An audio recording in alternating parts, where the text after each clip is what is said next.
And now I'm talking with my friends in Poland, and they are worried that you align yourself too much with Putin. What's your message for them? Well, if I didn't align myself with both of them, you'd never have a deal. You want me to say really terrible things about Putin and then say, "Hi, Vladimir, how are we doing on the deal?" That doesn't work that way. I'm not aligned with Putin. I'm not aligned with anybody. I'm aligned with the United States of America. And for the good of the world, I'm aligned with the world.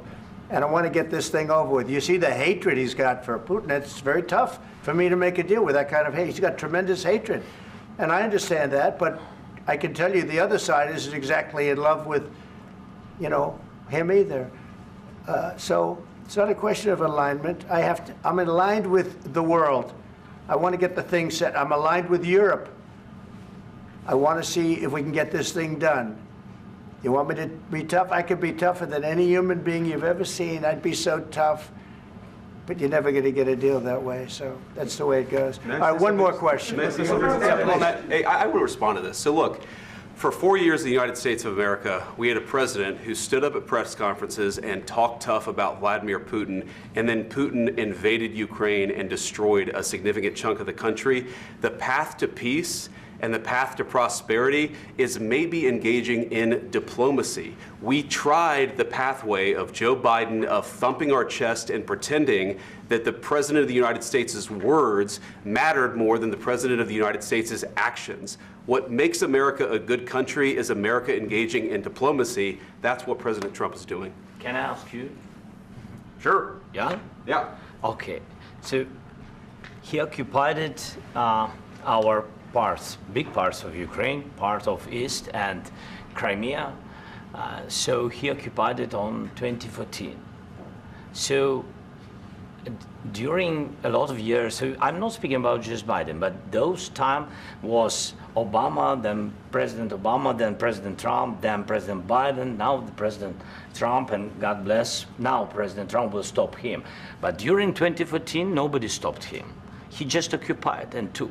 He killed people. You know what the contact line? 2015.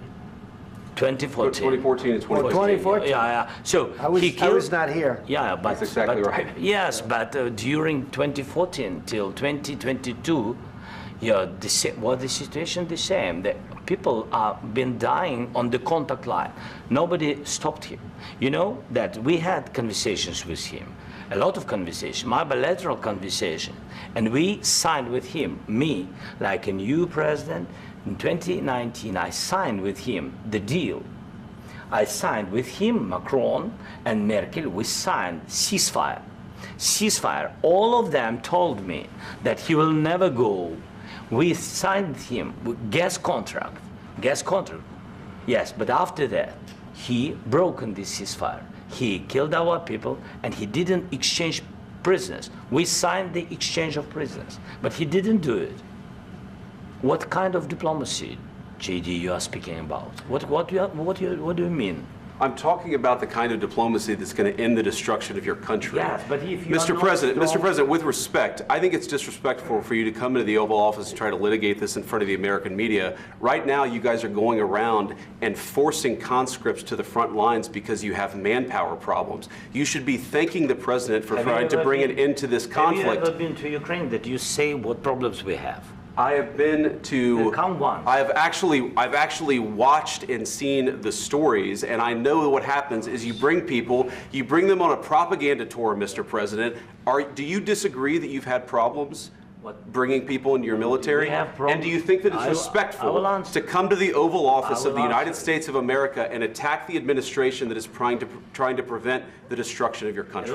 A lot of questions. Let's start from the beginning. Sure. First of all, during the war, everybody has problems, even you, but you have nice ocean and don't feel now, but you will feel it in the future. God bless. You don't know that. God bless. God bless. You will not have a war. Don't tell us what we're going to feel.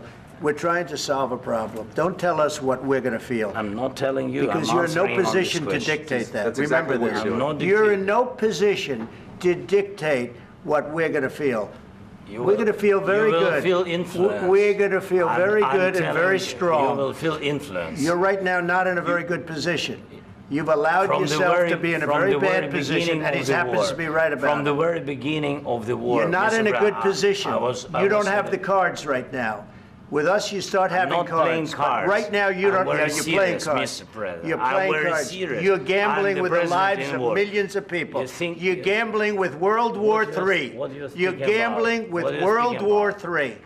And You- what you're doing is very disrespectful to the country, this country. That's with back all to respect to you. your Far country. more than a lot of people said very they respect. should have. Have you said thank you once this A lot entire of meeting? times. No, in this Even entire meeting, have today. you said thank Even you? today. You went to Pennsylvania and campaigned for the opposition in October. Offer some words of appreciation for What- the United what States are of you America speaking about? and the president who's trying to save your country.